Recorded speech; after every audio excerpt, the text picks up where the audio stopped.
They said this day would never come. They said our sights were set too high. Yet there he was, a man with brown skin, kinky hair, a defining moment in history. To use a word that's usually inappropriate for politics, it was transcendental. It was something qualitatively different about his crowds and his supporters. And I think that informed the way I wrote throughout the year. I grew up in the segregated South. I grew up in Orangeburg, South Carolina, the tail end of Jim Crow. There was an incident in 1968. To think that in my lifetime we could elect the first black president was just an amazing thing. I just sat down to write about the experience. So to have won the Pulitzer Prize for that was just, I'm a lucky guy.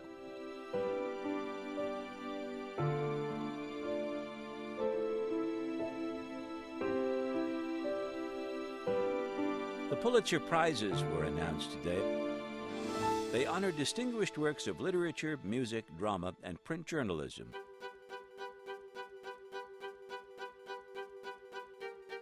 Bob Woodward hired me when he was Metro editor. To this day, he is the most resourceful reporter I've ever met. Eileen Welsom was working at a small paper. She stumbled on a big story and grabbed onto it and didn't let go.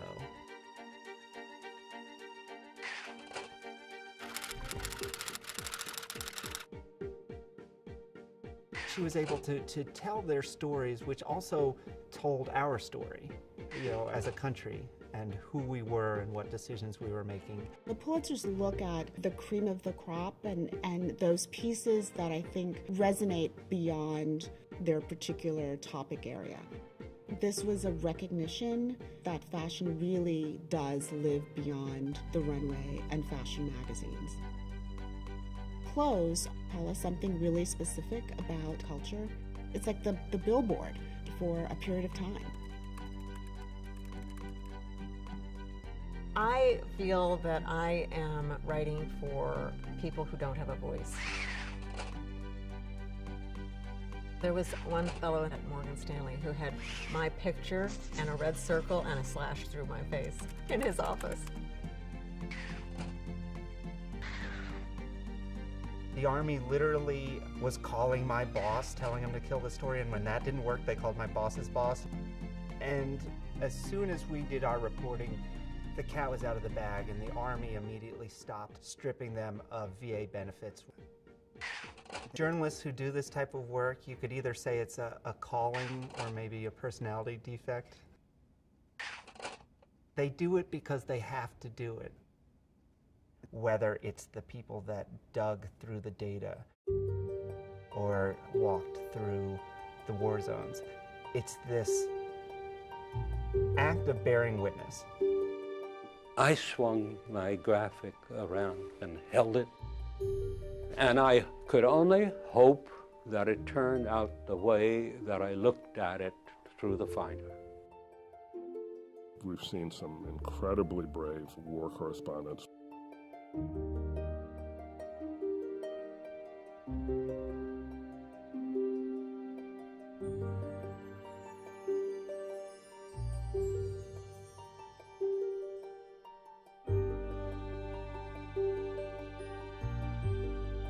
When I arrived in '62, Wes Gallagher, who was the AP president, believed that the American publishers would be willing to hear the truth about Vietnam, and he said, go ahead and report everything you see. And Peter, don't make any mistakes.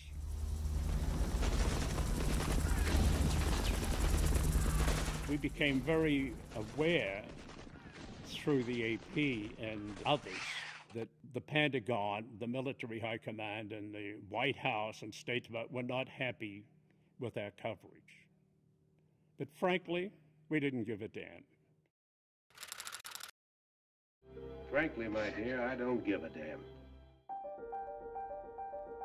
It never looked as terrible as it was, and it made her wonder if hell was a pretty place too. Hey, shut up! You never really understand a person until you consider things from his point of view. And to get to know these people, you have to go where they went. It's a desire to know how our democracy works, how it really works.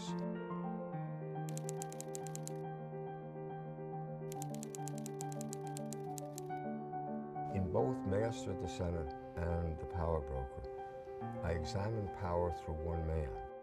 If you can figure out how he did it and explain it adequately to people, you'll be filling a gap in our knowledge about how political power really works. Robert Moses basically said, anyone who wants a contract from the city or state will never speak to you. So when I started, not only was there not a book, there wasn't a single magazine or newspaper article examining public authorities as a source of political power. To work for 7 years, basically with no one terribly interested in what you're doing, being broke a lot of the time, but then at the end of it to have a Pulitzer Prize, that's really something. Editorial cartoons are so vitally important to democracy. The first Pulitzer-winning cartoon, you can understand it 100, 1,000 years from now in terms of social justice, human rights, and really just the powerful visual. We can get away with so much that if we are strong, the rest of journalism is. And the tough part about being a cartoonist is your beat is everything. First Gleeman, then Merrill, the high times were finished. Soon U.S. wealth was 14 trillion diminished. The Pulitzer music category started in 1943 with William Schumann, and just shortly after that, Aaron Copland, Virgil Thompson, Charles Ives, iconic American figures who really helped define what the American voice is. It was a Pulitzer first, jazz in the category usually reserved for classical music. Blood on the Fields traces the journey of an African couple sold into slavery in the United States. I am the 2015 Pulitzer Prize winner for a piece commemorating life in the anthracite coal mining region in Pennsylvania. In a certain sense, it is a kind of poetic history. Two roads diverged in the yellow wood. I love my crooked feet, shaped by vanity and work shoes made to outlast belief. It is like what we imagine knowledge to be, dark, salt, clear, moving, utterly free. Gwendolyn Brooks, who was the first African-American poet to get the prize, is somebody whose work has shaped generations of writers. My questions as a poet are really simple, and I think they come down to the sense of what do we do to one another and why? And I think what a poem does is it brings us to a place where we can become aware of all that we wish we knew how to say. Good evening. Last week they handed out the Pulitzer Prizes. The gold medals went not to a great metropolitan newspaper, but to two weekly papers in North Carolina. Their editors decided to fight and expose the Ku Klux Klan. What very brave newspaper editors did in the South during the Civil Rights Movement at a time when the KKK was not just 3 scary letters, but a reality, was amazingly brave. Throughout the history of the prizes, there have also been individual columnists who have suffered because of the stances they took, and yet they persisted. It is imperative that each of us examine our own heart and conscience and determine what part we have played in creating a society which permits a man to be murdered because of his desire to be free and equal under the law. I don't want people just to think. I want them to feel when they look at pictures, because that's the only way you're going to get a real response. It was a routine rescue, and all of a sudden everything went to garbage. I still remember thinking to myself, I don't want to see them hit. Without words, the best photographs will convey immediately something of importance. I had no idea of the impact, and I still don't understand it even today. We all felt attacked. Everybody felt attacked, and that gave us the energy to cover this story. No matter how massive a story it is, how disastrous it may be, The human element is the thing that reaches out and touches people. We wanted in 1986 for coverage of the Colombian volcano that caused a mudslide. I think 25,000 people or more were killed. One of the most tragic things to see was this little girl who was trapped in the rubble. They couldn't dislodge her. And those are the kind of things that break your heart, and I think that probably resonated with so many people. That one little girl. 6 months later, I found the mother, and she felt like it gave her daughter's death meaning to have been kind of the symbol of this horrible tragedy, which brought a lot of help, of course, to the town and to the people. And I think the most important thing about any award is shining the light back on the story.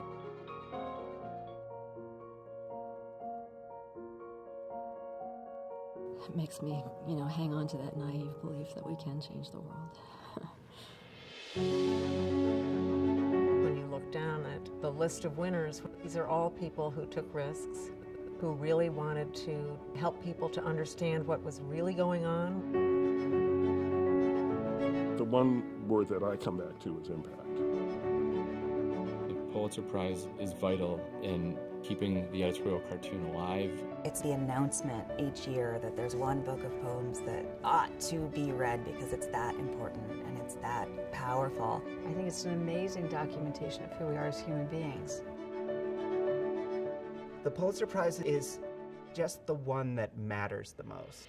It is shorthand that means that this is lasting. We live in a world where everything changes faster and faster, so nothing seems to endure. But one of the things that has endured for a century is the symbolic value of the Pulitzer Prize.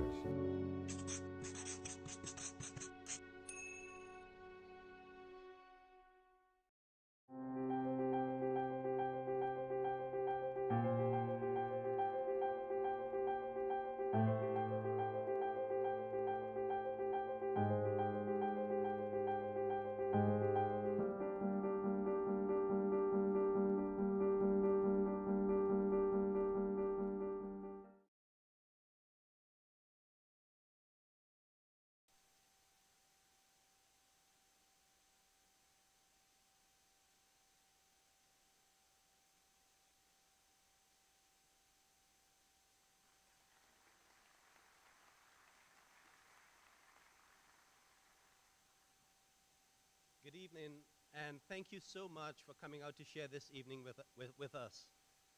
What an extraordinary evening and what an extraordinary weekend we have before us. I'm Devon Maharaj, editor of the Los Angeles Times. It's a great privilege to be here tonight to join the Pulitzer Prizes, the Pulitzer Board, the USC Annenberg School of Journalism, Communication and Journalism, a great institution and the alma mater for a number of Times journalists to celebrate 100 years of the Pulitzer Prizes.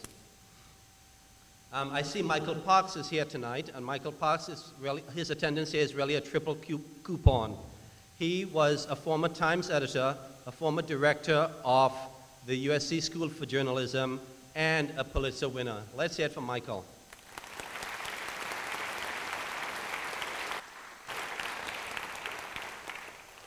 Everyone aspires to win a Pulitzer Prize, as you probably know. Around the time of the Pulitzer announcement, there's a joke that goes around newsrooms. I'll try it on you. Do you know what is worse than not winning a Pulitzer? Having your friend win one. Setting out to win a Pulitzer is the easiest way not to win one, as many people in this room will tell you. It's a prize only given for the work we did, not the work we set out to do. It's hard for me to imagine a world without the Pulitzers, just as it is hard for me to imagine a world without professional journalists and artists. Since 1917, when Columbia University organized these awards, the Pulitzer Prize has come to represent the best in our profession and in the arts. Certainly, we've come a long way when the first awards went to Herbert Swope and the New York World for a series of stories entitled Inside the German Empire. And when the New York Tribune was honored for its editorial writing on the first anniversary on the sinking of the Lusitania. As we will learn tonight, war and its effect upon the world has sadly never been far from the focus of this prize. The Pulitzers have inspired some of the greatest work in journalistic history. When the world is at its worst, we have shown our best. In 1945, Joe Rosenthal of the Associated Press captured on film the raising of the flag at Iwo Jima. In 1951, Max Desfour, also of the AP, won for his photography from the Korean War. And the winners in 1965, 1966, and 1968 were honored for their images of the Vietnam War. More recently, I think about LA Times photographer and my colleague Carolyn Cole, whose dramatic and heroic sequence of shots taken during the terrible civil war that raged in the West African country of Liberia in 2004 won the Pulitzer Prize. And in print, we have Seymour Hersh's tenacious expose revealing the horrors of the My Lai massacre. We have the powerful reporting of the late Anthony Shadid from Iraq in 2003 after the American invasion. And that same year, the LA Times won for its extensive investigation into the problems and tragedy faced by the Marine Corps as it tried to develop a new attack helicopter. It is a somber litany, deeper and more extensive than this brief sampling suggests. The recognition of this work by the Pulitzer Board not only kept these important issues in the public eye, but continues to serve as an ongoing reminder of the critical, the valuable role that this journalism plays in the life of our republic. Tonight's conversation, War, Migration, and the Quest for Global Peace, opens a two-day event at the Ebell Theater, featuring a number of award-winning writers and photographers and artists. It is one of the 4 nationwide Pulitzer conversations that have been scheduled for this centennial year. In March, the Poynter Institute addressed civil rights and social justice. In June, the George W. Bush Presidential Center will host the people, the presidency, and the press. And in September, Harvard's Nieman Foundation will be the venue for a discussion on power and accountability. These are important issues that touch upon the responsibility that we all share as American citizens, and I can think of no better institution than the Pulitzer Prizes to shepherd these conversations. When I was preparing for tonight's event, I spent a little time at the Pulitzer site, pulitzer.org. Here you can trace the arc of our history in the 20th century to today through the eyes of journalists, novelists, poets, historians, biographers, composers, and playwrights. It is profoundly inspirational to look back over the course of 100 years and to see the talent and the breadth of vision of all our Pulitzer winners. I have to reflect as well on what these prizes mean to my profession. Quite simply, if journalism is the first draft of history, then the Pulitzer adds a voice of authority, some might say the voice of authority, to that draft. For 100 years, it has represented the highest standards, the utmost in professionalism, integrity, intelligence, and even nobility. For our goals as journalists and artists are noble. We are the watchdog of our governments and our societies. We are a critical link between right and wrong, between idealism and reality. This is a message we must all champion, a truth we cannot lose sight of. Now, I hope you'll forgive me if I show a little hometown pride. The Los Angeles Times has received 44 Pulitzer Prizes, 6 of which are for what I consider the Pulitzer of the Pulitzer, the Public Service Award. Most recently, we brought attention to corruption in the city of Bell and to the medical problems and racial injustice at the Martin Luther King Drew Medical Center. In 1984, we examined the growing Latino community in Southern California. In 1969, we exposed criminal activity in the Los Angeles City government commissions. We looked at the flow of drugs between Mexico and the United States way back in 1960. Lastly, in 1942, we helped clarify and confirm the constitutional right of the freedom of the press for all American newspapers. 6 public service medals, quite a record, and one that has not been duplicated by any other newspaper. So now,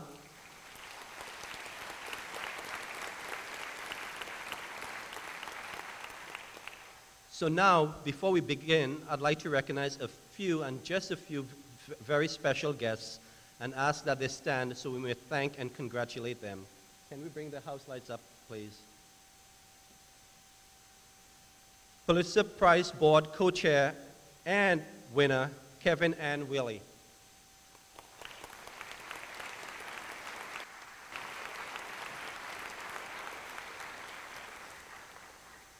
Pulitzer board member and a former colleague of mine, John Danishevsky.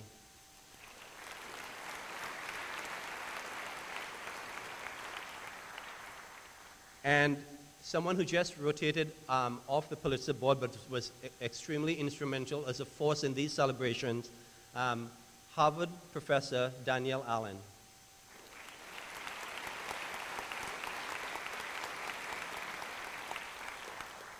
Can all Pulitzer Prize winners in attendance please stand?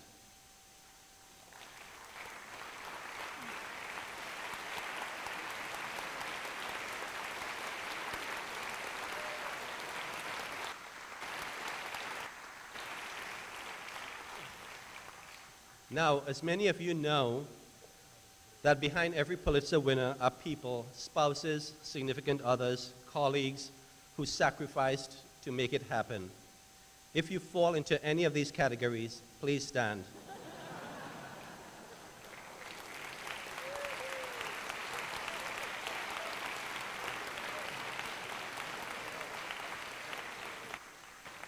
Now, everyone, let's give those folks a hearty Los Angeles round of applause.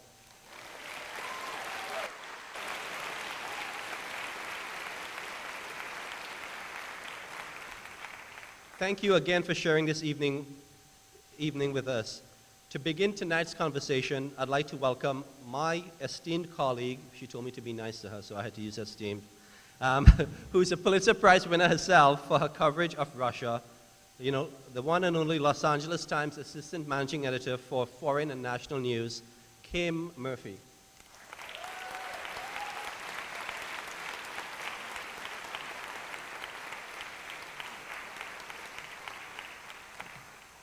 Good evening. I always have to remind Devon to be nice to me. He's my boss. I am so privileged to have been invited to host this distinguished conversation tonight.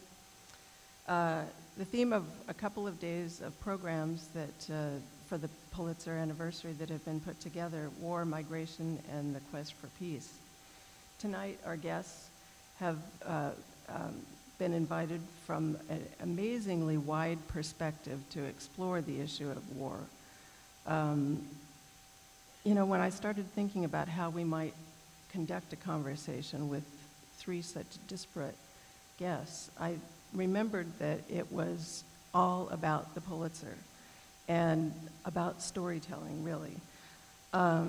When we think about how war has been covered, how we have all come to understand war over the 20th century and what we've lived through the 21st century, really, it's all about storytelling, isn't it? We think back, when we think back to the early part of the 20th century, what do we think of? We think of All Quiet on the Western Front, one of my favorite books ever, and Donald Trump's favorite too. How did that happen? You know, A Rumor of War, A Farewell to Arms.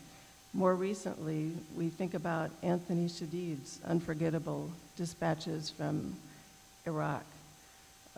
We think about our former colleague, now with the New York Times, Alyssa Rubin, who was recently honored with a Pulitzer.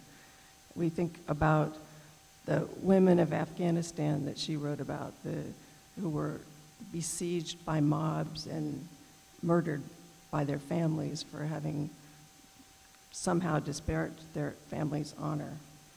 So what we have tonight are 3 guests who come to us as storytellers from amazingly different perspectives. We have Basically, we have a historian, we have a combat journalist, and we have a novelist, all of whom have been able to bring to us memorably, unforgettably, their vision of what human conflict at its most violent means to those engaged in it and those who send them off to war. First of all, I'd like to welcome Viet Thanh Nguyen.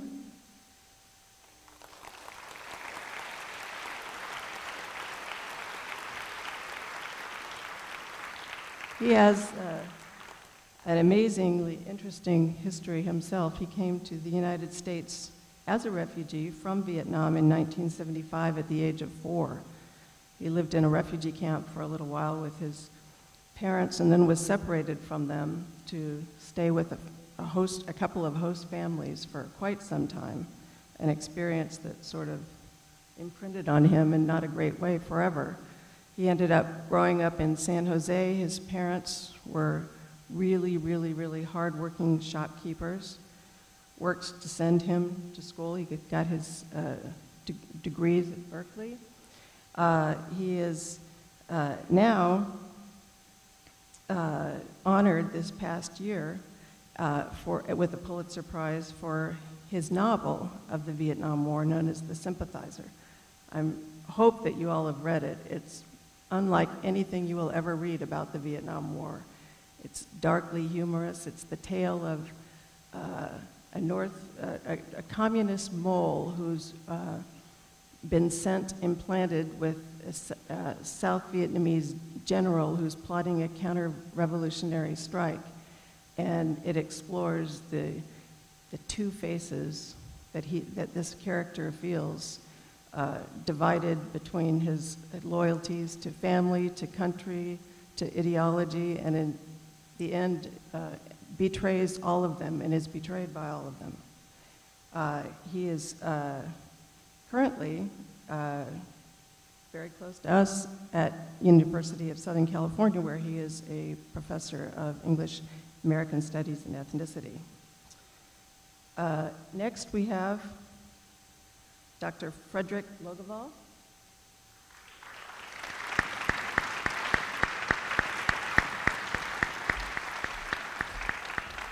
He is a professor of international affairs at Harvard. Previous to that, he was at Cornell. He was honored with the Pulitzer Prize in 2013 for his book, Embers of War, The Fall of an Empire and the Making of America's Vietnam. This was maybe one of the culminations of about 2 decades he spent studying the Vietnam War. And I really hope that you read it. It was kind of a game changer for me when I did, in my understanding of that war that I grew up with as kind of in middle school and basically understood it as it was told on television headlines. What he has managed to do is go back behind the war. He goes back really as far as, you know, the Second World War, what emerged after that, and meticulously explores France's experience in Indochina, which was a doomed effort, but one in which resulted in our being dragged into the same quagmire that the French had managed to extricate themselves only when we got involved. And finally, we have Sebastian Junger.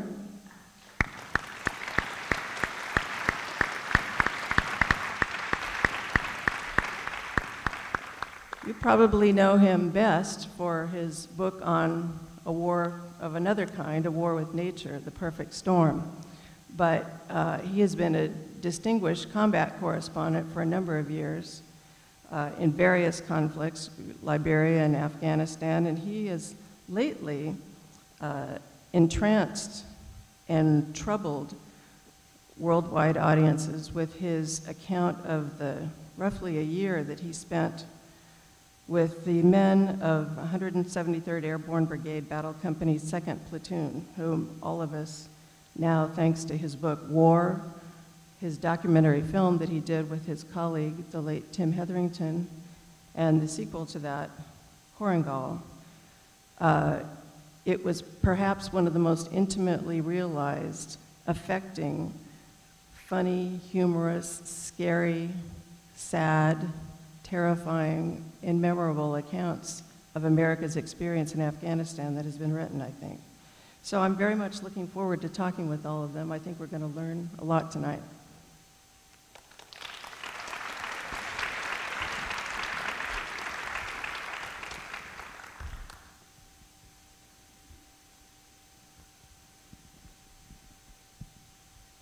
Is this working?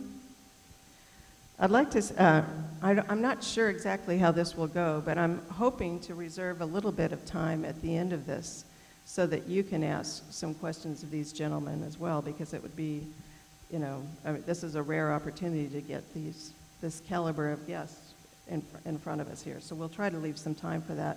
But I'd really like to start with Dr. Loventhal. As I mentioned, his book on Embers of War, I guess one of the most eye-opening things about that for me was the fact that you, through the use of you know, recently released archives and a lot of stuff that had been already published and available over the years, really brought to light the fact that the United States involvement in the war was the result of some storytelling that went on the part of the French and others. The idea that France was trying to recapture their empire in the wake of World War II and took a lot of steps to get the United States involved to help them achieve that end under the guise of some other geostrategic goals. I wonder if you could talk about that. I do think, thank you, Kim, and you should call me Fred, by the way. Okay. I do think that it was in large part about who told, as you say, the best story. And I think if you look at this from the perspective of U.S. involvement in the war, it was the case, as you point out, in the end, that the French, in a sense, told the best story. Think about this from the perspective of Ho Chi Minh. Ho believed deeply that the Americans would be there for him in the end. And what he preached was a message of nationalism to the Americans, one that I think was very sincere. It wasn't quite the same thing that he told his Chinese and Soviet brethren, if you will, but he believed that the Americans were themselves, their country was born out of an anti-colonial reaction to Great Britain. What he wanted for Vietnam was national independence. He had read Woodrow Wilson. Later, he heard during World War II what Franklin Roosevelt preached about self-determination and about the end of empire. And he believed, quite naturally, quite understandably, that in fact he would have American support. And those Americans who met Ho Chi Minh in person, many of them intelligence officers in World War II, supported him and thought that the United States should not back a French return to Indochina. Why were the French better? The French were more skillful, ultimately, than Ho Chi Minh in suggesting to the Americans, this is a war against communism. We are fighting the West's fight in Indochina, and you need to support us because this is all part of that anti-communist struggle. Whereas the French told themselves something very different. They were actually not that concerned about Ho Chi Minh's communism.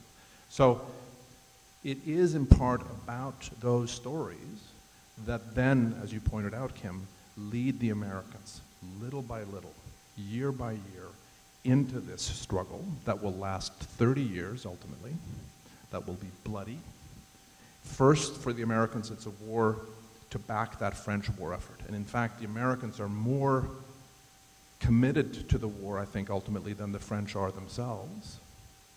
And then after the French are defeated, the Eisenhower administration and successive American administrations continue this commitment, deepen this commitment, until, of course, as you point out, it ends badly for the Americans just as it did for the French. And I sometimes think about the fact that if FDR had lived And if the message that Ho Chi Minh preached, and by the way, I don't mean to suggest here that, that we should view him, we should recognize that Ho Chi Minh was capable of ruthless actions.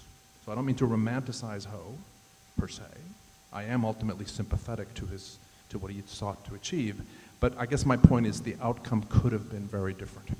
And thereby, it would have changed, it seems to me, the course of international history in the 20th century. Viet, I'd like to hear what you think about that. You are somebody who sort of lived, actually lived the war in a very personal way, although as I understand it, you don't have any really first-hand memories since you were only about 4 when you left. But in your book, at least, you talk about somebody being of such a mixed a mind about what happened with your country and with your war. And I'm wondering, I've wondered all these years later if we've, about the end, clearly we know that the United States was driven out of Vietnam, Saigon fell, so many of your countrymen along with you fled to the shelter of the United States. But I wonder if the end of the war was really as bad as certainly the Americans expected that it would be. There were years of repression and re-education and arrests and that sort of thing. But now we're looking at a Vietnam that President Obama is going to be visiting very shortly. It's full of shopping malls. It's full of, as you pointed out, I think your stepsister was actually very happy when you talked with her afterwards. She's the one that stayed behind. You came here.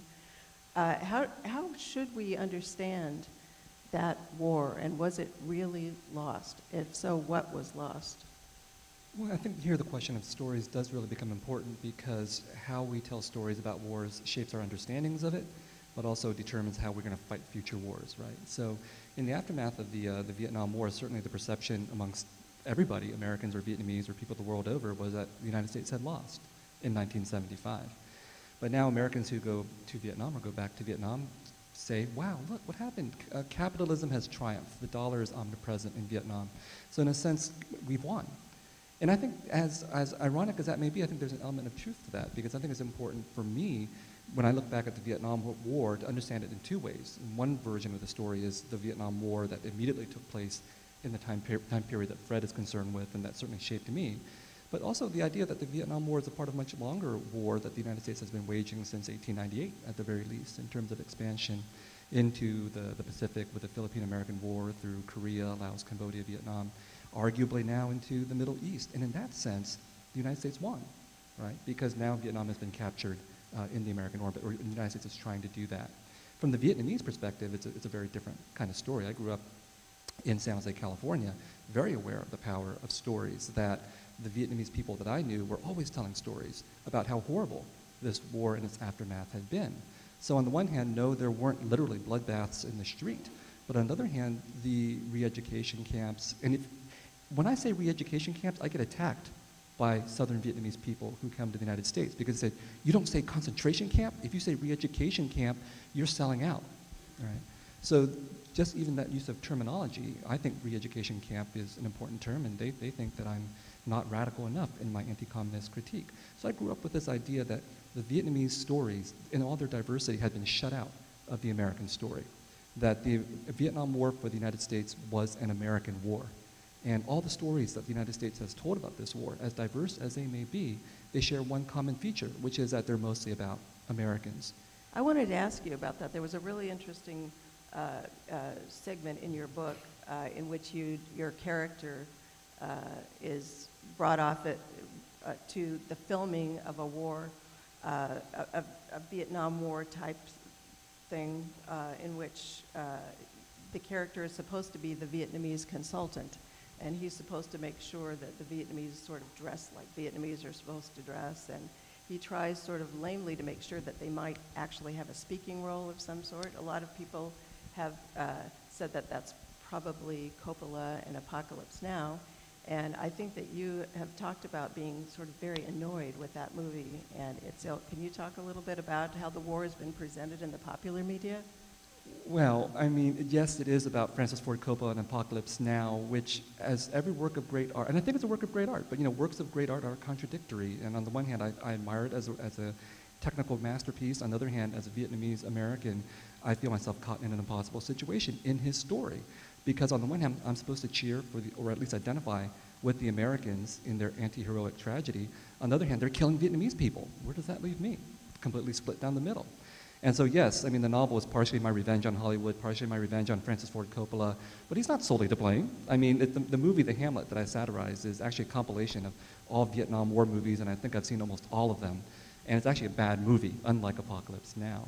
But the point of that is that I think, here, where stories are important, we live in Hollywood and we tend to dismiss it, but I take Hollywood very seriously. I mean, I call it the unofficial ministry of propaganda for the Pentagon, and the most powerful propaganda machine in the world, bar none, including the Nazis, because the Nazis never achieved global domination and Hollywood has. And I'm sure that offended some of you. But the point is that what Hollywood does through storytelling is that it prepares Americans to fight further wars, because at least in an example of the Vietnam War genre, it's erased and effaced the Vietnamese in the cinematic equivalent of the military version of killing Vietnamese people and other Southeast Asians. So I take the power of storytelling very seriously, which is why I spend, I think, 4.5 chapters, satirizing Hollywood in the novel. I just add very quickly that I think one of the exciting things that's happening is that in addition to Viet's novel, we are seeing, as you know, we are seeing important new historical scholarship coming out that looks very closely at the Vietnamese side of the struggle. It was a long time in coming. We have more to do. I wish that the Vietnamese were a little bit better about releasing, opening up their archives so that we could see more of this scholarship. But it's becoming now possible to write the international history of this long and bloody struggle in a way that we couldn't do before, and that's exciting. Sebastian, I'd like to hear kind of what you thought about what Viet was saying and how the war has been portrayed cinematically, because I don't think anybody would really call Restrepo a Hollywood movie, although it did get nominated for an Oscar, right? What do you think about the depiction of war in an American-centric way? I mean, Hollywood doesn't depict war, period. I mean, they're depicting a cultural myth, much of it based on previous generations of war films, but it doesn't really accurately portray war as I understand it based on my experience. I think the film industry acts as a kind of collective an important myth-making machine for our society. We don't live in small tribal societies anymore. We live in a big modern world, and I think Hollywood provides the myths that we all sort of order our universe around. And the films that I know about war, particularly the recent wars, Iraq and Afghanistan, they really get it wrong in sort of technical levels, sometimes on moral levels. The central message is obviously that war is horrible. Sometimes that war is exciting. Both of those things are true. But it's been a long time since I've seen Apocalypse Now, and it seemed more like a hallucination than a movie about a war. But just speaking more recently about the recent wars and the films about the recent wars produced by Hollywood, I don't think any of them were made by a director who was in combat. I don't think any of the actors were in combat. I don't think anyone involved in any of this had any direct experience with combat. And I think their most immediate and powerful reference points in making these films are other war films. So you can kind of see where that goes generation after generation. If you talk about Restrepo and Korengal and the book that accompanied them, one of the points that Viet makes definitely comes to mind, in that he says that Americans' experience of war is almost exclusively American-centric. For example, in Vietnam, we talk a lot about, 58,000 Americans who died compared to 3 million Vietnamese and an almost equal number of Laotians and Cambodians. In your films, I think that the Afghani people are occasionally seen sitting, speaking words that we don't really understand in Ashura, or in the sights of a 50 caliber machine gun, and that's the end of Afghans in your films, in your book. Why did you decide to tell that story that way? Well, I went over there I started going to Afghanistan in the mid-90s, and the Afghan culture, Afghan society was incredibly compelling to me. But I decided I wanted to make a film and write a book that communicated the experience of war for an American soldier. And American soldiers do not have much interaction with the Afghan people in the sense that you mean it. They see them at shuras, they see them on patrols, and they see them from behind the sights of a gun. And because my self-given mission was to make a film that made the audience indirectly experience what it's like to be an American soldier, it would be not only dangerous for me, but incredibly unrealistic to sort of circle around and then try to sort of embed myself in Afghan society for a while in the Korangal Valley to see what it felt like from the other side. I think if someone wanted to do that, I think it would be amazing. But if the soldiers couldn't do it, I wasn't going to do it because I was interested in this particular story, I was interested in the experience of American soldiers. Can I just make one point about Restrepo? So I taught a class, I haven't told Sebastian about this, but I taught a class this semester in which I showed the film. And it was a really interesting class because it was made up of graduate students, undergraduates, and then there were also several people who were there, who were at Harvard for the year from the military. And I did not know when I assigned the film that several members of my class who were from the military know the guys in the film, have worked with the guys in the film, like Dan Kearney and others. And the discussion that followed the screening of the film was so fantastic, precisely because you had undergraduates, wet behind the ears, you've got graduate students, and then you've got these guys who've been in the Pesh Valley, who have been right there, Korangal, who know exactly what's going on in that film, and it was, so if you haven't seen the film, and its successor, Korangal, do. Thank you very much for saying that, I appreciate it. I'm his publicist, in case you're wondering. I'm interested, were they pretty complimentary of the film? Were they? Yeah, no, I think that they were, and they told, I mean, one of the things that was great, and then we can move on, but one of the things that was great about this particular discussion, both at the screening, which was in the evening, and then in class the next day, was that they could then talk about their own experience, different from the film, similar to the film, and it was great. Well, as someone who both writes war stories, but is also a scholar and a critic of war stories, what I'm interested in is this distinction between how Americans really are interested in the experience of their American combat soldiers, right? And for very important reasons. And this really much, I think, really defines war story for Americans. They think of the American military, the American foot soldier, and so on.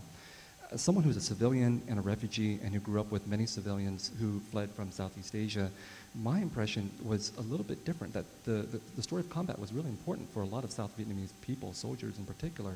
But so many civilians and refugees had been shaped by their own war stories that were not about combat, but about all these other things that were taking place. Maybe they were getting bombed or they were fleeing.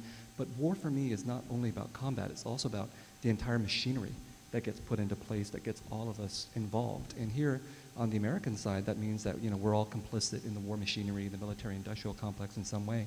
That's a war story, but we don't want to think about it as a war story because it's too boring and because it makes us involved.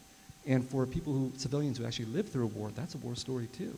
And so for many of the refugees who come here to the United States, they are classified as immigrants because Americans want to understand their stories in a way that makes them fit into the American dream narrative of fleeing from something horrible and coming here and succeeding. But I think of these immigrants and refugees, many of them, as experiencing war stories. That's why they're here in the United States. So I'm interested in sort of a capacious definition of a war story that somehow includes all of these people in addition to combat soldiers. Speaking of the war machine, it just made me think. So I grew up outside of Boston, Massachusetts, a very liberal town, very liberal family.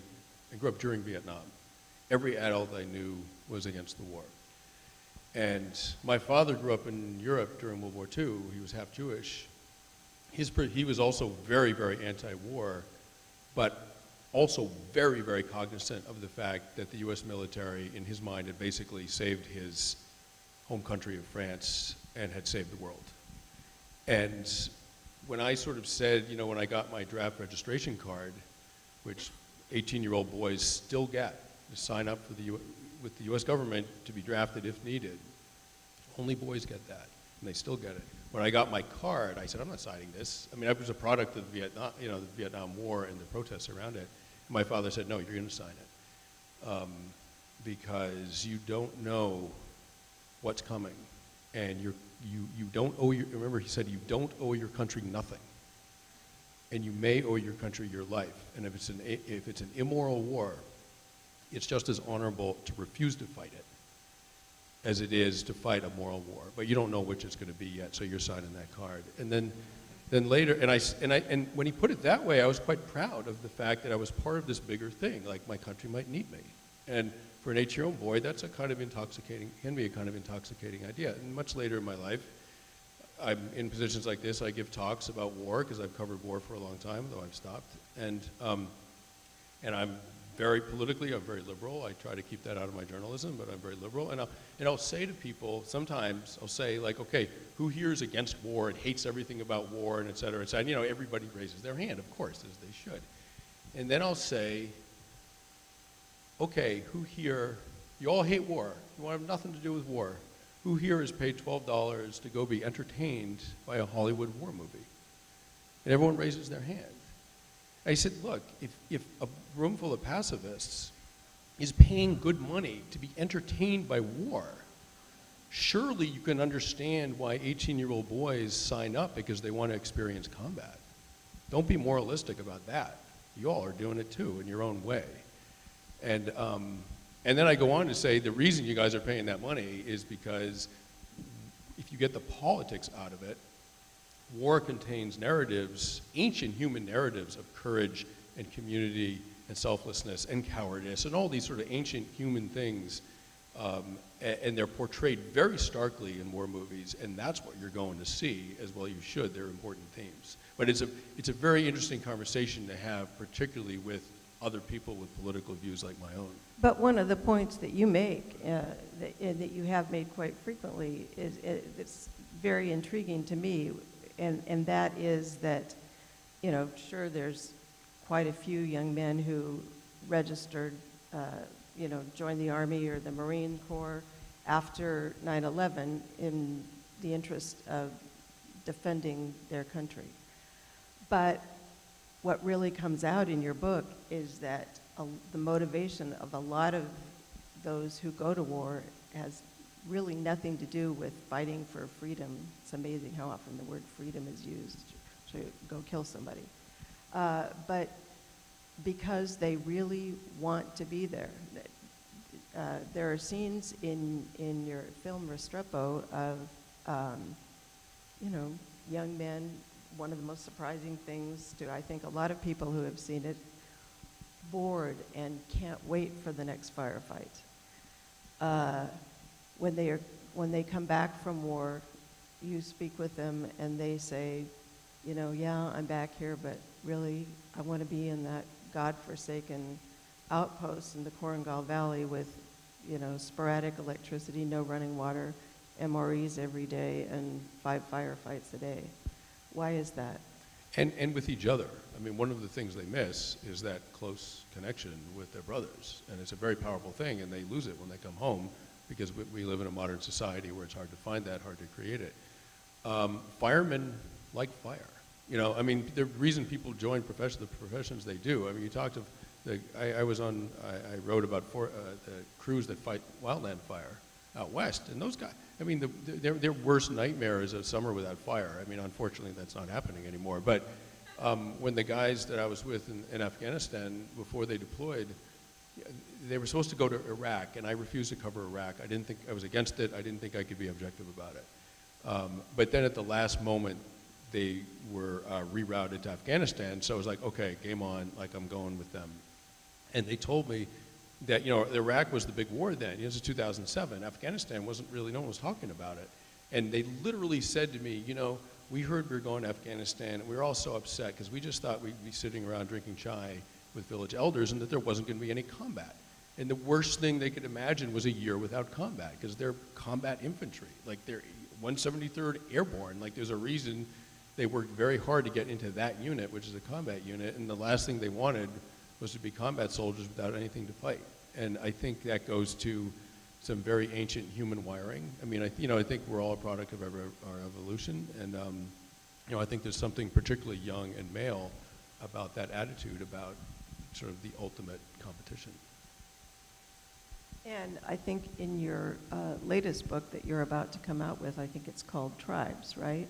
Tribe, singular tribe, yes. You talk about the phenomenon of coming home from war to a society in which the tribe no longer exists, and the fact that we no longer have that closeness in our relationships from family to community is, I think you argue, one of the reasons that our veterans have had such a difficult time reintegrating? Yeah, I mean, they're in platoons, right? They're living, eating, breathing, doing everything in platoon-sized units of 30, 40, 50 men. And that's basically our evolutionary past. I mean, we evolved to live in groups in a harsh environment, harsh, dangerous environment, in groups of interreliant groups of about that size. So when these, and it was all men. The unit I was with was all men. So I keep saying men, but when the guys deployed, they were experiencing a year of living evolutionarily, in a sense, you know, and then they come back to modern society, which has just catastrophically high rates of suicide and mental illness and depression and schizophrenia and everything else. They're coming back to a psychologically stressed society. And in a weird way, what they experienced in combat was psychologically healthy, in a sense, because it was so connected in such tight human terms. It was so deeply connected. And I grew up in an American suburb. It's the loneliest place on the planet. That's what they come back to, and it doesn't feel good. And so one of the things that was remarkable to me was that how many of the guys I was with missed the war. And I realized, like, what are they, psychopaths? Like, what's going on? No, they're not. They're just like me and you. What they missed was each other. And what they missed was a very close, interdependent communal life, the sort that we evolved for. It's interesting, in the French Indochina War, the French used troops from colonial Africa.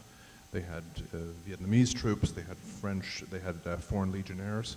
But what you've just described, you see time and again, that when they returned, say, to France or to Senegal or to another country, they longed, they missed that combat experience that they had, even if at the time they found it really difficult in so many different ways. I've read letters from Civil War veterans in the United States, and we all know what a bloodbath the American Civil War was. Letters from veterans talking about how much they missed the war. And Viet, let me ask you, I mean, when Sebastian and Frederick talk about the difficulty of soldiers coming back from war, and we've seen the chronically high rates of post-traumatic stress disorder from both the Vietnam War and subsequent conflicts that Americans have been involved in. Your latest book, Nothing Ever Dies, Vietnam and the Memory of War, you talk about the fact that for many of those who live side by side with us in Southern California here and elsewhere in America, that war didn't die. And one of the most poignant examples of that, I thought, that you wrote about was when you went to your parents, who, remember we talked about how they had been working diligently as shopkeepers to try to put Viet and his siblings through school. I think he told a story one time, they were shot on Christmas Eve during a holdup. They had a home invasion, I think, at one point. They had a very difficult life here, but they never were able to let go of what had happened to them during the war in Vietnam. And when you brought your book to them to dedicate your book to them, your father demurred, and I think he said, don't include the names, don't put my name? Well, yeah, don't include the names because Nothing Ever Dies, the title of the book, gestures partially at the fact that wars don't end simply because we say they've ended in 1975, for example. And it's true, I think, for soldiers as well as for American soldiers as well as for Vietnamese people and other Southeast Asians. The politicians have said it's over, but emotionally it's not for so many people. And then also, oftentimes politically, it's not. So people are still taking revenge on each other. There's these re-education camps. There's the lingering feelings of the Civil War or the Revolutionary War. People bring this kind of violence to the United States with them, or this trauma with them. And at least for American soldiers, one of the things that happened in the aftermath of the Vietnam War is that they, even though they felt neglected on their return to the United States eventually, they demanded and they got recognition. They got the Vietnam Veterans Memorial. Even if Hollywood war movies are fictions, they nevertheless constitute stories that recognize the existence of American soldiers. For Vietnamese and other Southeast Asians, Laotians, and Cambodians who came to the United States, they have no recognition. They feel that their stories aren't heard, they feel that their stories aren't told, and at least if you're recognized, there's some mechanism by which you can feel that your experience is validated, and that is important to coping with the past and with trauma. So even when we talk about PTSD, for example, there are, statistical studies that talk about the impact of PTSD on American Vietnam veterans, suicide rates, these kinds of things.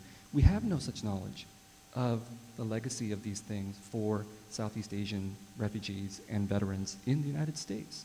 So we don't even know whether, actually I know these people are traumatized, but we don't have a huge amount of study that would quantify it or that would help them.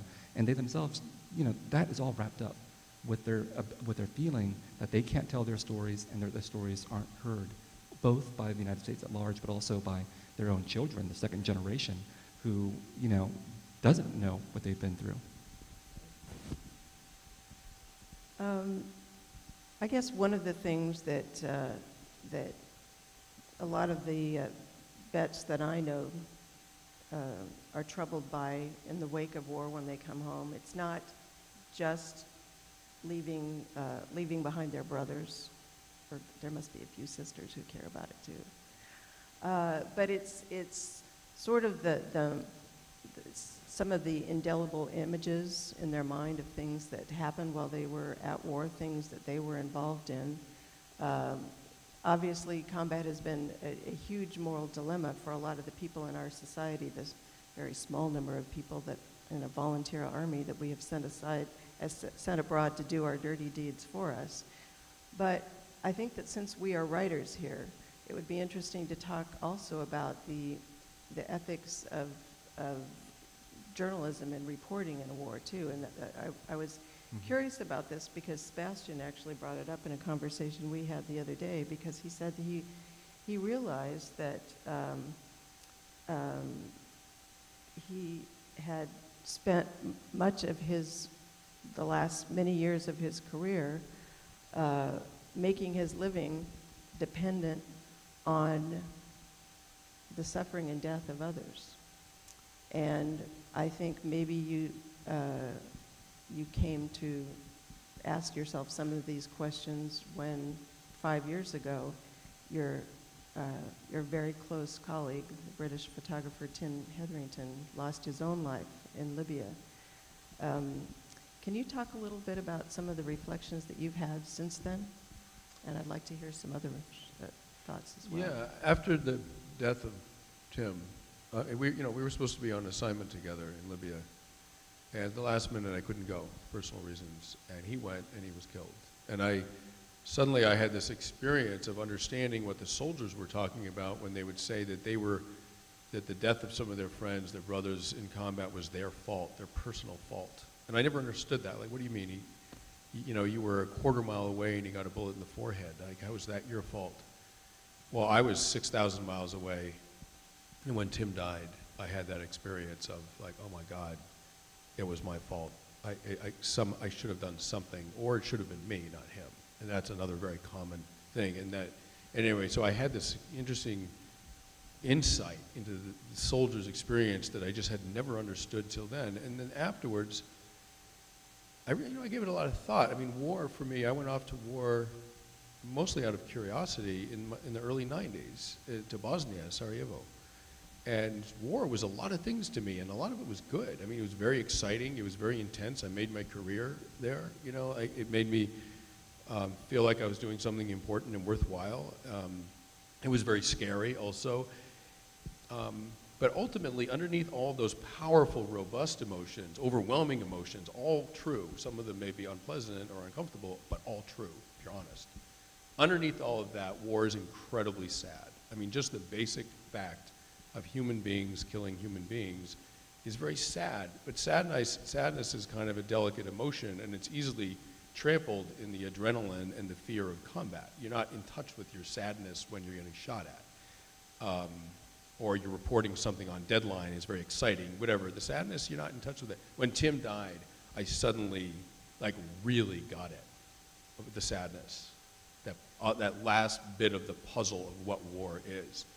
And then I thought, wow, you know, I've spent my whole life doing this thing that I truly believe is necessary for a just and civil society, which is reporting on human suffering, human tragedy. It has to be reported on. God forbid people stop risking their lives to report on war, you know, God forbid.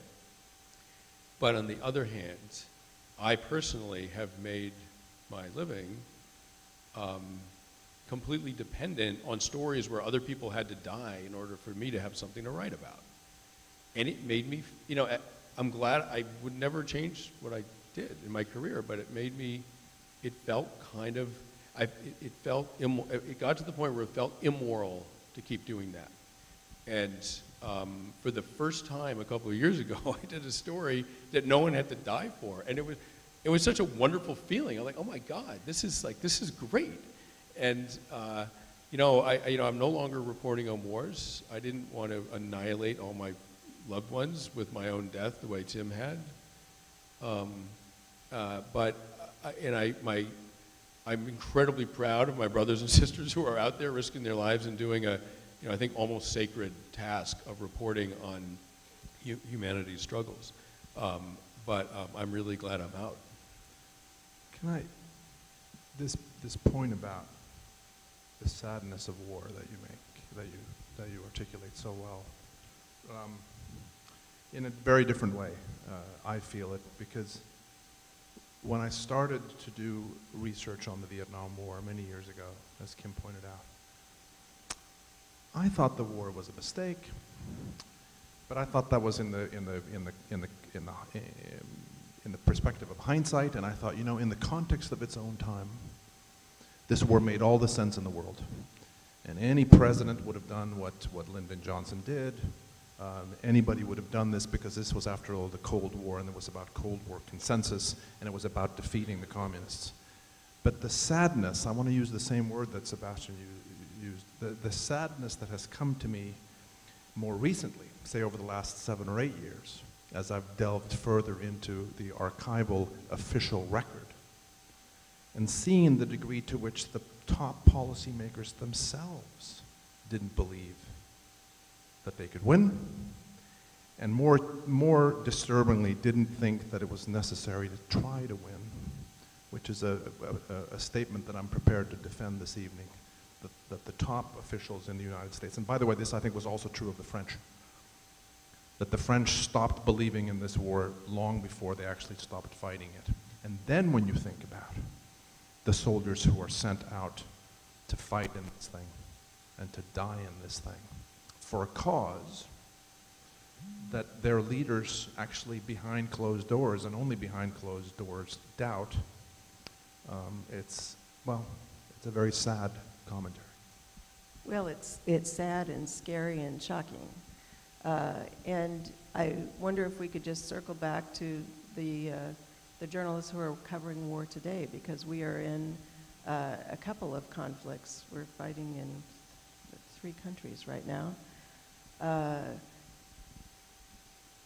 Conflicts whose echoes are disturbingly familiar when you look back to Vietnam. And if we're only just now, after you spent 20 years looking into it, realizing the degree to which the country was misled by its leaders, what is the obligation of journalists today? How can they possibly hope to look at this myriad of war going around them and try to lead the public through the thicket? Are we doing our jobs? Well, it's a very good question, and I'm keen to know what Viet and Sebastian have to say.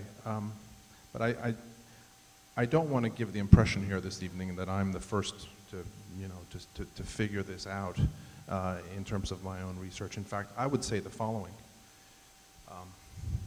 that the journalism coming out of the war, written during the war itself, I think holds up extremely well. If you go back and you look at some of the first journalistic accounts in, say, long-form essays published during the war, or the early books, some of which were also published while the fighting was still going on, they hold up extremely well, it seems to me. So that suggests to me, to answer your question, that it is possible for journalists today to do superb work. And of course, Sebastian is a great example of this. It's harder probably than during Vietnam because, of course, as you all know, and there are some journalists here who were there, you had pretty free range in terms of what you wanted to cover and how you wanted to do it. That's harder to do now. And of course, it's also the case that news organizations can't send as many people as they used to send. So there's that challenge. But I think the reporters should be proud of the work that they did then, and it gives me a certain hope in terms of what can be done. I'd like to, we only have about 10 minutes left, and I'd like to give all of you a chance to ask some questions of our esteemed guests here. I think the way that we need to work it is there are microphones at the end of the aisles, and if you could just come up to the front and ask your question in the microphone, that'll be the best way to do it. Please. The microphone over there. No, this is your turn. No, I mean that we're going to take some questions from the audience, and if anybody would like to ask a question. I thought you still had 10 minutes left of your own, is what you were saying. One of the things that has changed dramatically since the wars that you guys covered is that we have social media. Refugees are people that now have cell phones, and they do coverage of their own in addition to the coverage that reporters are doing. Because two of you are so familiar with Vietnam, I'll go back to that as the first example. Vietnam ended in '75. In the early 90s, I happened to be in the Philippines, and the Philippines has a lot of unoccupied islands as well as the main ones, as does Indonesia. I was on an island that had Vietnamese refugees who had not been settled yet, not to here, not to Australia or Canada or anything. It was 1992. So they had already been waiting, what, like 17 years or something? This new, and that was common. I've worked in Sudan, which was a united Sudan at the time, but where I worked is now South Sudan. Nobody got instantaneous resolutions when they were refugees. I'm a first-generation person. I know that my parents didn't get an instant resolution. They didn't know each other in Europe. They met each other here in California, but they had to remain only a few kilometers from the places where they had been encamped for years before they were accepted into a new country. So I would like you to address this new thing of refugees doing their own coverage on their own cell phones, or refugees rushing to borders like the Hungarian border and trying to pummel down gates. And if people don't accept them, refugees were always cherry-picked. The new country would always look to see Were you mentally damaged? Were you an amputee? And they would So always how new social media situation. has opened the door to covering refugee crises. Do one of you want to tackle Well, I think that? the point that the guest was raising about the enduring problem of refugees is a really important one, you know, because what we're seeing today is certainly a continuing inhuman consequences, a consequence of war that the Vietnam War already foreshadowed. And yes, people spend 17, 20 years in these refugee camps, and not all of them make it out for various kinds of reasons, or not make it to the country that they want. But I'm a little bit pessimistic about social media. Obviously, yes, social media can make a difference. We get viral images and things like that. But that has to be measured up against corporate media. You know, if corporate media really wants to take a side and advance a story, you know, they can have much more amplification of narratives and images than social media ever can, I think. And so that to me is a crucial issue to keep on paying attention to, is the enduring way by which, and you know, Fred was alluding to this, you know, in terms of reporting, that the media has been disciplined or captured partially by larger powers in terms of government and the Pentagon and so on. And we really need to address that issue in addition to being somewhat optimistic about the possibility of refugees being able to tell their own stories through cell phones and social media. Thank you all for this. I spent 4 years at Stanford, then I went to the military, and I went to the 173rd Airborne. I was in Vietnam in '66 and '67. I read the books by Bernard Fall and something by Halberstam, Making of a Quagmire, before I got there and while I was there. And I was struggling with the moral implications of whether this is a just war or a goddamn lousy war. I never got to a full answer because I became loyal to the guys I was with and I could not leave them.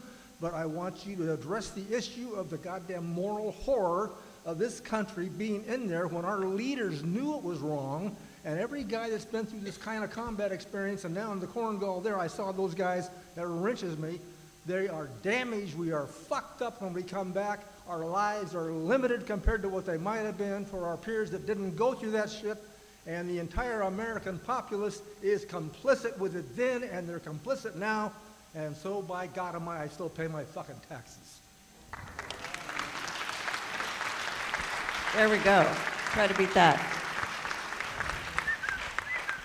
I can't possibly follow this, but I will simply say this, that you know, I don't think as a historian I need to suspend moral judgment. Sometimes you say, well, you should be neutral, or you should not become morally engaged. I think that's wrong. What is incumbent upon us as historians is to contextualize, to try to have historical empathy and try to see things from the perspective of those of the time that we're studying. So if we're talking here about decision makers high up in the American government, it's precisely when I contextualize and when I try to see what they see and how they see it, that it becomes morally so difficult for me to sanction what they did, even in their own times, because at the time, they themselves, many of their advisors, the American intelligence community, allied governments, are saying, is this really something we need to be fighting? Do we need to be sending the flower of our youth out to do this? It's a very large question and very powerfully stated. I think it's totally possible to be both empathetic and to render judgment at the same time. And I think that's actually the task of novelists and of scholars, is to be able to see, you know, the story that you're telling, which I completely agree with, and also render judgment upon, as you were doing, on why these wars are being fought and why certain kinds of peoples, you know, are being exploited. I start off Nothing Ever Dies with the speech Beyond Vietnam by Martin Luther King Jr., the speech that everybody should read, but everybody only hears I Have a Dream instead. In Beyond Vietnam, what he said, one of the things that he says is, look, there is such a thing as exploitation of minorities in this country, people of color, blacks and Latinos. This is terrible. But then these same young men are sent to fight in the Vietnam War, and there, he says, they fight in, quote unquote, brutal solidarity. So here he is, he's acknowledging both an empathetic relationship to poor, exploited young men of all kinds of backgrounds, but he's also saying once they go to war, they need to be held accountable for what it is that they do, even if they've been forcibly sent to this kind of a situation. That's the kind of complex thinking that I think wars demand of all of us. I think we have time for one more question. Well, I'd like to introduce myself. I'm Professor Murray Fromson. director of the School of Journalism, University of Southern California. But before I got to USC, I saw real war. I was in Japan during the occupation. I went to U.S. Army hospitals and saw the blinded GIs who fought in that war. I saw what happened in that aspect of the conflict before people ever heard of Vietnam. It was terrible because the American people didn't have an understanding at all of the reality that the United States was about to be sucked into this long conflict that lasted for so long and cost so many lives. I have to tell you that when I was in, well, I went to cover the French withdrawal from Dien Bien Phu, and I met the French officers as they departed for Paris. And the commanding officer of the French battalion, I told him who I was. I discovered that I was there to look what was going on. And he said, Monsieur, let me tell you, don't shit, cover in our shit. If you're going to go anywhere, you will not have a happy ending. Well, you looked at it and you thought, well, here's a very bitter man. But you know something? His truth came through for a long, long time. Unfortunately, I say this with my tears, with my heart, with my memory. It was a terrible war. And that war began a long time with the American people and the U.S. government and the Allies kept their eyes shut to what the reality was. Going into the beginning of the war, there were no U.S. advisors in the beginning of the Vietnam War. When I went there, I went to cover the news conference by John Foster Dulles, who was sung on the fact that he has to have a war against communism. But they didn't care about the war of communism, but they didn't care about the fact that there's so many people there were unqualified for anything. None of our advisors spoke Vietnamese. None of the American officials spoke Vietnamese. Nobody from anywhere understood the war. And in Washington, all the press was absolutely, it never thought of them to pull away from all the propaganda that was being spewed by the U.S. State Department in the 1950s and the 56. The press, they promoted the war that was the conflict and the American involvement from the very beginning. No advisors with the Vietnamese army. The Vietnamese army, mostly rural people before they got into the real conflict, and their commanders they were mostly Catholic, and the whole promotion, the whole idea of what was going on was not really reported by the press, the American press. I was one of those, but we had a real serious problem of understanding what reality was, and that reality was never covered in Vietnam. I saw 56,000 Americans die in Vietnam. And what did they die for? They died out of ignorance. They didn't know what they were dying for. And they listened to what the State Department said, what journalists in Washington said, what people were telling them here. It was just a closed anchor. People didn't know what they were talking about. And they went on and on and on with commitments of this kind. Sorry, Murray, I would just say, and it's good to see you again, I would just say this, and I think I agree with everything that you're saying, but I would say two things. One is that I wouldn't personally want to make too much of the ignorance that you refer to, because we often hear this. We didn't know Vietnam, we didn't know Vietnamese history, we didn't know what we were doing. I'm struck by the fact, again, behind closed doors, U.S. officials had a very acute sense of the problems. I'm not suggesting that they were experts on Vietnamese culture and religion and history, but they knew very well, privately, what obstacles they faced in the war. That would be one comment. And then the other comment I would make, which I think supports what you're saying about ignorance, I guess it's a comment for all of us, is that I think that the American people, for a very long time, were apathetic.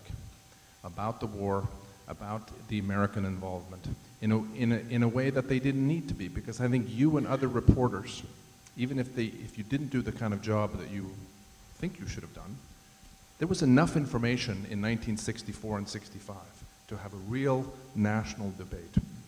And the American people were not interested, because this was a war long far away. They were too busy with their daily lives to bother themselves with discussing whether the United States should be embarking on this. But let me go on, if I may. In due deference to your presentation, your commitment and so forth, I saw many professors who came to Saigon and had their minds shut, had their ignorance behind it, didn't do anything to stand up and come up with an understanding of what the war was all like. And we supported ourselves with the ROK, the Republic of Korea Army. It was incredible. Most of their people the officers were rich Koreans. They were not poor. They were the people who had died were the poor Koreans who were recruited or brought into the war. It was a terrible situation. And it never really stopped. It went on and on and on. And so I would say to you that look, 56,000 Americans or 65,000, take your pick, died in Vietnam. Why? To stop the Chinese from coming over and taking over the United States. It was a false premise. It had no basis in rationality to even include it as something to justify our commitment. And so we had diplomats, we had professors, we had American journalists who, look, most of the American journalists in Vietnam did not speak a word of Vietnamese. They still, to the very end. And it was true on and on and on. So with no language, no understanding of the culture, it went forward. I just think that so much more I could tell you now. I don't want to dominate your evening. I'm sorry to say, unfortunately, we've run over our time, and delighted to say that our audience ended up being just as interesting as our guests. We've got a brief intermission now, and then the second part of our program. Thanks so much for letting me join this conversation with you tonight. It was great.